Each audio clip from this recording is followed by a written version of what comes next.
जादुई सब्जियों का गांव।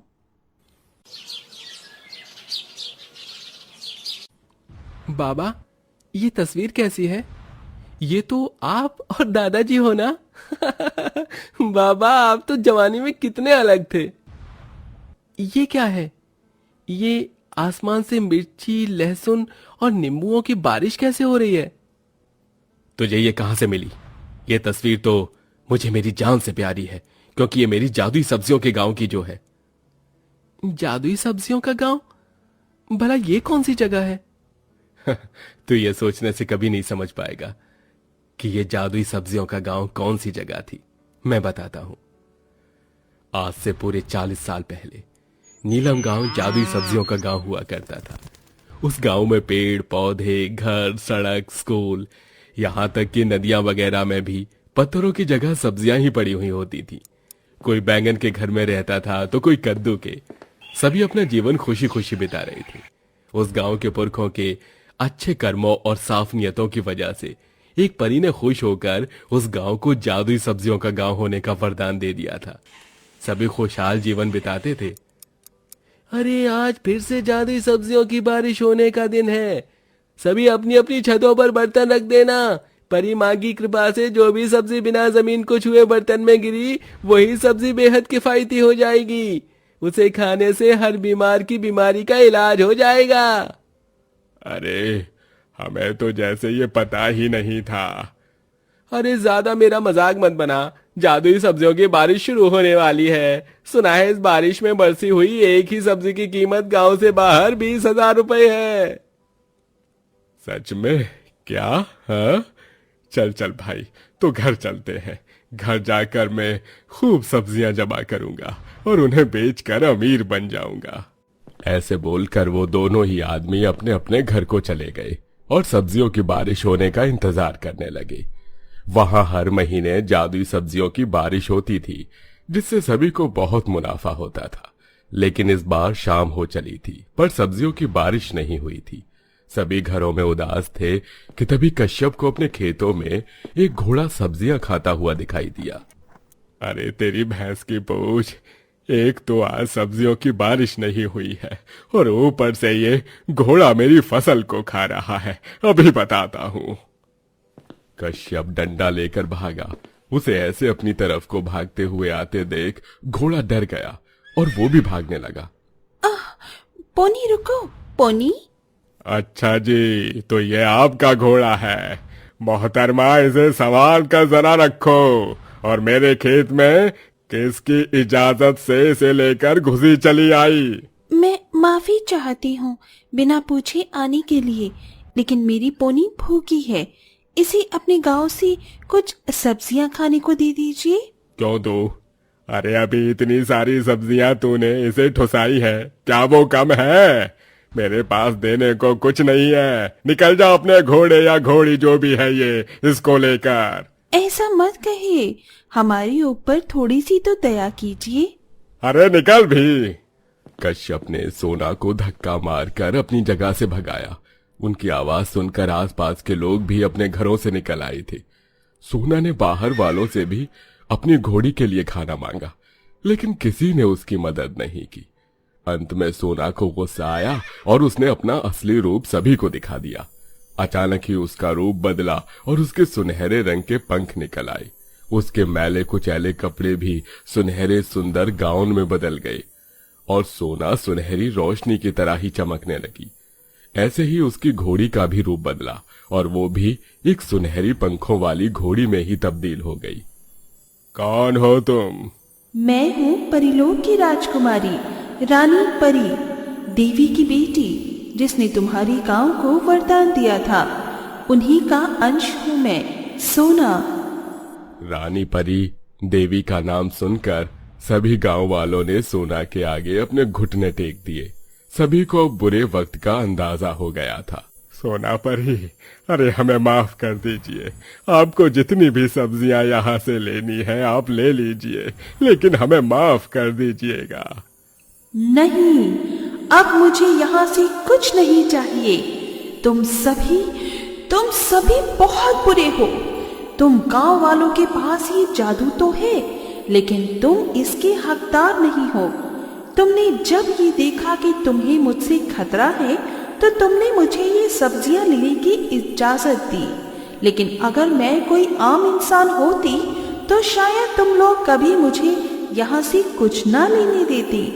पर मेरी माँ ने कहा था कि हमेशा इन सब्जियों से दूसरों की मदद करना, जिस घर में इनकी जरूरत हो उन्हें ये पहुंचाना, लेकिन तुम सभी तो बस इन्हें अपने मुनाफे के लिए इस्तेमाल करते थे।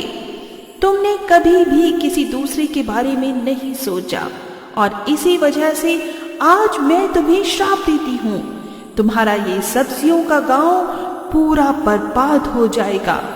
यहाँ जितनी भी किस्म की सब्जियां आती हैं उनका एक कतरा नहीं बचेगा और तुम लोग भी भूख की वजह से ऐसे ही तड़पोगे जैसे कि मैं और मेरी पोनी तड़पी है। सोना परी ऐसे बोलकर धरती से गायब हो गई। उसी दिन गांव में भूचाल आया और जोर जोर से आंधी और बारिश बरसी, जो गांव से सारा जादू उड़ा ले गई। सभी के खेतों की जमीन बंजर हो गई और गांव में कहीं भी एक आलू का भी पता नहीं था। माँ बहुत जोरों से भूख लगी है, कुछ खाने को दो ना। बेटा मैं तुझे क्या दूं? पूरे कुकर में से सभी सब्जियां गायब हो गई है। किसी के घर में भी किसी चीज का अता पता नहीं था। गांव वालों ने अपने खेत में खेती भी करने की कोशिश की, लेकिन कोई फायदा नहीं हुआ। वो अपनी जमीन में जो उगाने की कोशिश करते रहे वही फसल खराब हो जाती थी। सारा गांव भूखमरी झेल रहा था। गांव के जो कुछ अमीर लोग थे उन्होंने अपने मुनाफे के लिए दिमाग चलाया और शहर से बहुत ही महंगे दामों में सब्जियां ला लाकर बेचना शुरू कर दिया। गरीब लोग तो बस एक आध आलू वगैरह ही खरीद कर अपना गुजारा कर लेते थे और ऐसे ही अब सारे गांव की खुशियां छिन चुकी थीं।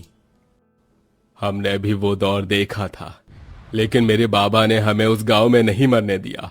हम सभी उस गांव को छोड़ आए और तभी से मैं यहाँ पर रह रहा हूँ, लेकिन मैं अपने सब्जियों के गांव की यादों को कभी नहीं भुला पाऊंगा। बाबा आप तो यहाँ आ गए, लेकिन वहां रह रहे लोगों का क्या हुआ? क्या वो सब भी वहां से आ गए हैं? नहीं, अभी भी नीलम गांव में लोग रहते हैं। उस श्रापित जमीन पर ही अपना गुजारा कर रहे हैं। बाबा अब बस हुआ, बहुत हो गया। नीलम गांव के लोगों ने बहुत सजा काट ली है। क्या उसे श्राप से मुक्ति दिलाने की कोई विधि नहीं है? है, बस एक रास्ता है और वो है सोना परी को मनाकर उनसे इस श्राप को वापस ले लेने की विनती करना। अगर किसी ने उन्हें इस धरती पर बुलाकर ऐसा कर दिया तो गांव श्राप मुक्त हो जाएगा। मोहन की बात को सुनकर अमित सब कुछ समझ गया। फिर क्या था, उसी वक्त अपने बाप से इजाजत लेकर अमित जादुई सब्जियों के गांव आया, जो कि अब पूरी तरह उजड़ा हुआ था। वहां अमित ने देखा कि लोग घरों की जगह झोपड़पट्टियों में अपना गुजारा कर रहे हैं और साथ ही वहां की हालात भी बहुत खराब हैं। ये जगह तो सच में बंजर हो चुकी है। जरा सुनिए, मुझे आपसे कुछ जानना था। ये सोना परी को बुलाने का मंत्र क्या है? अरे देखो भाई, मैं तो जानता नहीं हूँ, लेकिन हाँ, हमारे गांव में एक बड़े बुजुर्ग हैं, वो जरूर जानते हैं। उस आदमी ने अमित को कश्यप का पता दिया। अमित ने बिना एक भी मिनट गवाए कश्यप के घर की तरफ अपना रुख किया और उससे सब कुछ जान लिया। अच्छा, तो तुम हमारी मदद करना चाहते हो। भगवान तुम्हारा भला करे। मेरी गलती की सजा सारा गांव भुगत रहा है। हमें हो सके तो इस श्राप से आजादी दिलवा दो। मैं सब कुछ समझ गया हूँ, आप चिंता मत कीजिए। आज रात सोना परी को धरती पर आना होगा और हम सभी की बात को सुनना होगा। अमित ऐसे बोलकर कश्यप के पास से भी लौट आया और सारे गांव में परी के स्वागत का ऐलान करवा दिया। कश्यप ने अमित को एक मंत्र बताया था जिससे कि परी धरती पर आ सकती थी, लेकिन शर्त ये थी कि उसे कोई गांव से बाहर का पड़े। अमित ने उस मंत्र को पढ़ा और सोना परी ने धरती पर अपनी हाजिरी दी। मैं हूँ सोना परी, बोलो मुझे किसने बुलाया? परी, मैंने तुम्हें बुलाया है। बोलो क्यों बुलाया है? इस गांव को दोबारा पहले जैसा कर दो। इस गांव के लोग अब और ऐसे नहीं रह सकते हैं। नहीं, ये नहीं होगा। इस गांव के लोग पापी हैं, इनमें इंसानियत नहीं है, ये गांव कभी पहले जैसा नहीं होगा।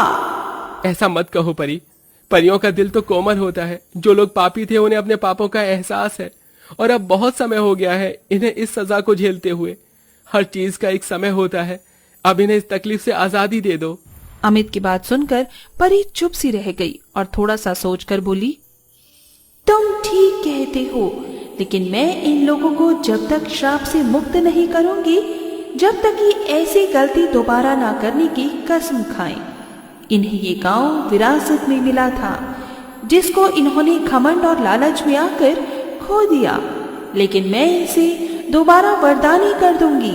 पर हाँ, अगर इन्होंने कभी किसी की मदद से इनकार किया या फिर लालच किया तो सब कुछ बदल जाएगा। बोलो मंजूर? सोना की शर्त को सभी ने मंजूर कर लिया। सोना ने अपनी जादू की छड़ी घुमाई और सारे गांव में फिर से खुशियों की हवा चल पड़ी। पेड़ फिर से हरे हो गए, खेतों में हरियाली और सब्जियां उग गईं। और इतना ही नहीं, लोगों के घर भी कोई टमाटर तो कोई कद्दू, कोई बैंगन तो कोई लौकी में बदल गए। ये जादू देखकर मोहित भी खुश हो गया और फिर शुरू हुई जादुई सब्जियों की बारिश। कहीं मिर्ची तो कहीं लहसुन, कहीं नींबू तो कहीं आंवला आसमान से गिरने लगा। ये सब देखकर अमित को बहुत अच्छा लगा। गांव वालों ने अमित का बहुत बहुत शुक्र अदा किया और फिर वो अपने घर आ गया। अब जादुई सब्जियों के गांव के लोग हर गांव में आने जाने वाले की मदद करते थे और अब सब कुछ ठीक हो चुका था।